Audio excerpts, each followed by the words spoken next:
지난달 집집마다 은행에서 빌린 돈이 사상 최대를 기록했습니다. 주택을 담보로 받은 대출이 대부분을 차지하는데요. 정부가 이 가계부채를 줄이겠다고 나섰죠. 이에 따라서 싼 이자로 빌릴 수 있었던 보금자리론이나 적격 대출이 올해 사실상 판매 중단된 데 이어서 주택담보대출 금리도 들썩이고 있습니다.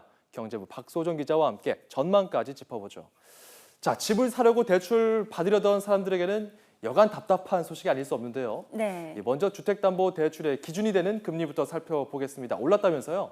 네, 그렇습니다. 은행권 주택담보대출의 기준 역할을 하는 신규 취급액 기준 코픽스 금리가 올랐습니다. 조금 말이 어려운데요. 이 내용부터 먼저 살펴보겠습니다.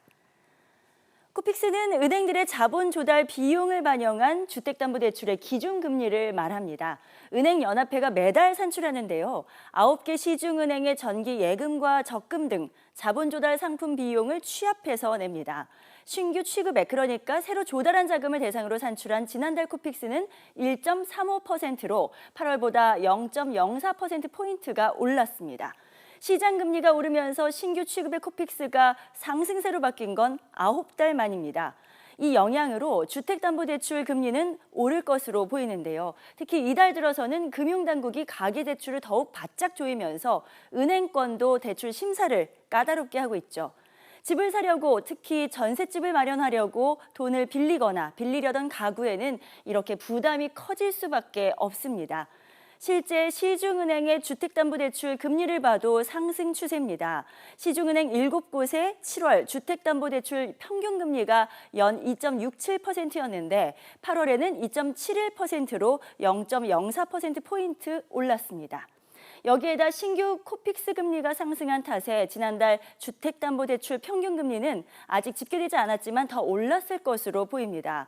은행권의 금리가 높아지자 크게 늘던 대출 증가세도 둔화하고 있습니다. KB국민, 신한등 6대 은행의 10월 가계대출 증가액은 7,420억 원으로 지난해 같은 기간과 비교하면 58%나 줄었습니다. 자, 이 변화가 정부의 이른바 대출 옥죄기 정책이 가져온 현상인데요. 네. 특히 보금자리론 신규 공급에 이어서 적격 대출까지 사실상 올해는 중단된 거잖아요. 그렇습니다. 그 파장이 좀 적지 않은 것 같습니다. 그렇습니다. 그동안 서민층의 인기가 높았던 대출이었기 때문에 대출 자격 요건을 까다롭게 바꾸면서 사실상 올해는 두 가지 대출은 받을 수 없게 됐는데요. 예. 하나씩 살펴보겠습니다. 네, 먼저 보금자리론은 만기가 최장 30년까지인 데다가 고정금리의 연 2.5에서 2.7%였기 때문에 인기가 높았습니다. 하지만 주택금융공사는 지난 16일 보금자리론 담보주택 가격을 9억 원에서 3억 원 이하로, 또 대출 한도는 5억에서 1억 원으로 축소를 했고, 대출 시 대출자 연소득도 부부 합산 6천만 원까지로 제한을 했습니다. 정부가 신청자가 너무 몰려서 이런 조치를 취했다고 말하면서 내년에는 공급을 정상화하겠다고 밝혔지만 당장 대출을 받으려던 사람들이 혼란을 겪고 있습니다. 또 적격 대출 역시 장기 고정금리 상품입니다. 변동금리의 일시 상환이 주를 이루는 주택담보대출 구조를 바꾸려고 2012년에 출시했는데요.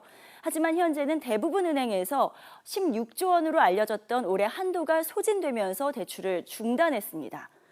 이 두 가지 대출을 받을 수 없는 상황이 되자 디딤돌 대출로 눈을 돌리는 사람들이 적지 않죠.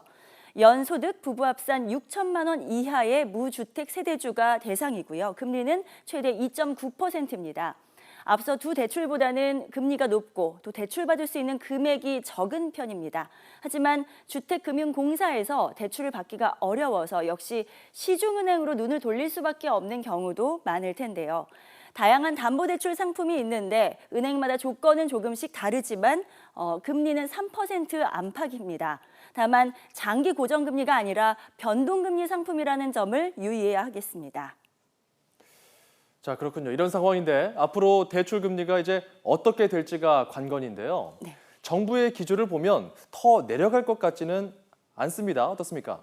네, 현재로는 올라갈 가능성이 더 커 보입니다. 일단 영향을 미치는 것이 미국의 금리일 텐데 이 부분부터 말씀을 드리겠습니다.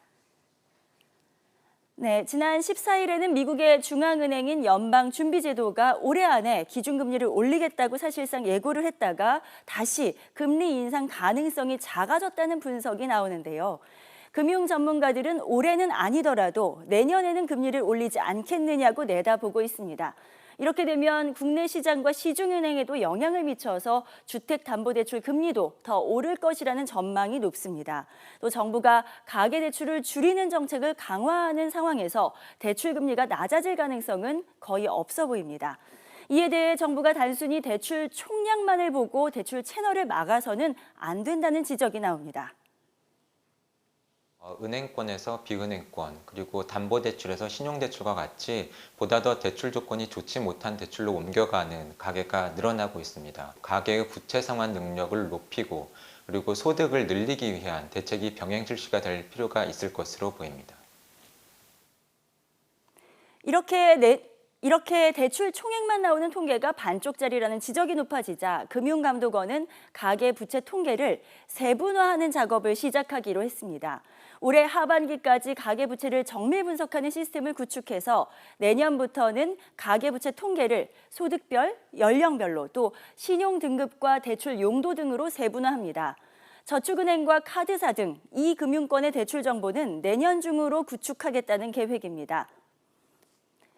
뛰는 집값을 잡고 가계부채를 줄이겠다는 정부 대책의 불똥이 애꿎게 서민들 허리만 더 휘게 하고 내 집 마련 수요를 위축시킬 수 있다는 목소리가 커지고 있는데요.